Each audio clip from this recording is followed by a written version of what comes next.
All right, let's dive into a really powerful, almost rebellious idea in our super connected world: the art of the comeback.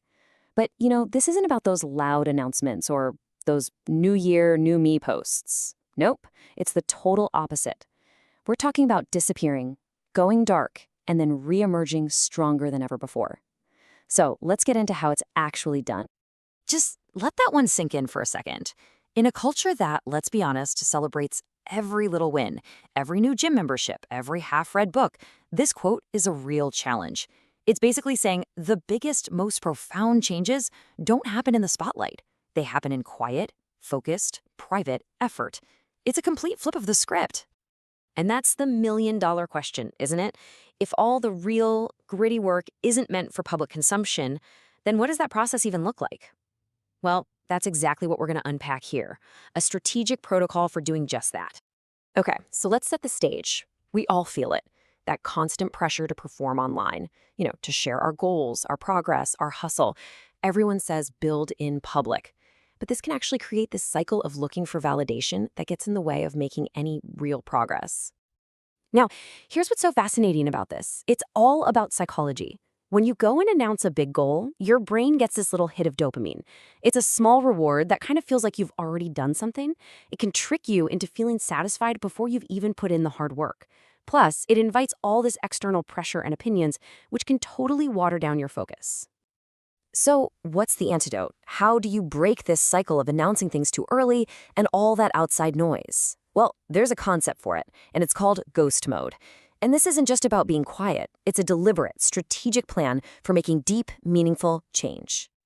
The word here that's absolutely crucial is strategic. This isn't about running away from your problems. It's about running towards a solution, but doing it completely on your own terms. It's a set period of time for intense focus on self-improvement, whether that's learning a new skill, building a business, fixing your health, whatever, away from the judgment and distraction of the outside world.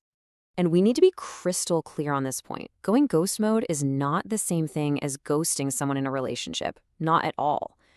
Ghosting is when you suddenly cut off communication with another person. Ghost mode, on the other hand, is a temporary, strategic withdrawal from the public eye so you can focus on yourself. It's an internal thing, not an interpersonal disappearing act.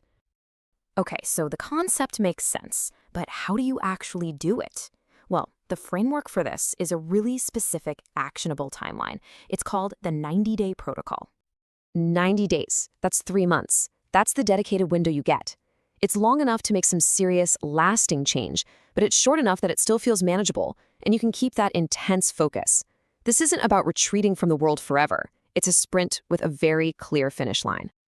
And those 90 days are broken down into these 3 core phases. First up, strategic withdrawal. You consciously pull back from social media and just get rid of distractions. Second is deep rebuilding. This is the heart of it, where you put your head down and do the focus work on whatever your goal is. And third, quiet execution. You start putting your changes into practice and building results, but still in private. It's a really simple but powerful structure. So what happens when the 90 days are up? This is where the whole comeback thing happens, but it's probably not what you're picturing. There's no big reveal, no guess who's back post. The return is something way, way more powerful.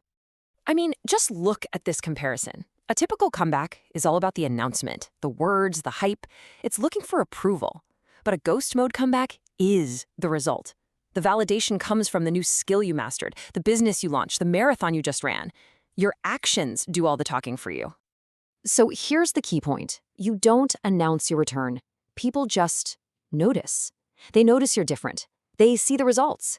Your comeback is the tangible proof of the work you did when absolutely no one was watching. And that is infinitely more powerful than any caption you could ever write. So why does this matter so much, especially right now? Because in a world of constant noise and just signaling, this whole protocol is a return to substance. It's about building something real, not just building a public image of something real. So let's just recap the whole philosophy here. First, ghost mode forces you to build actual discipline instead of just chasing those cheap dopamine hits from social media. Second, it's all about valuing substance over the appearance of substance. It proves that real, deep work requires deep focus. And, maybe most importantly, It lets you take back your own story, not by telling people you've changed, but by showing them. And so we'll end with this question for you to think about. Forget the audience for a minute. Forget the updates. Forget the likes. What could you truly build if you gave yourself 90 days of pure, uninterrupted focus? What kind of comeback could you build in the dark?